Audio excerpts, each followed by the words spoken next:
La maison intérieure hantée. Vous avez des pièces dans votre maison intérieure que vous n'ouvrez plus.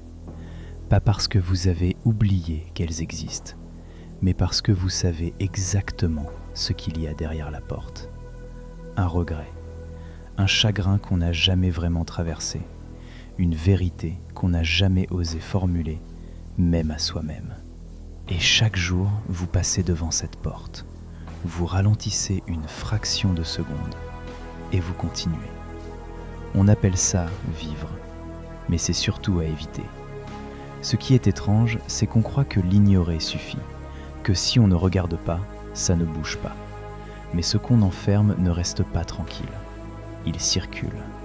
Il s'infiltre dans vos colères que vous ne comprenez pas, dans vos tristesses qui tombent sans raison, dans cette fatigue sourde que vous portez sans savoir d'où elle vient.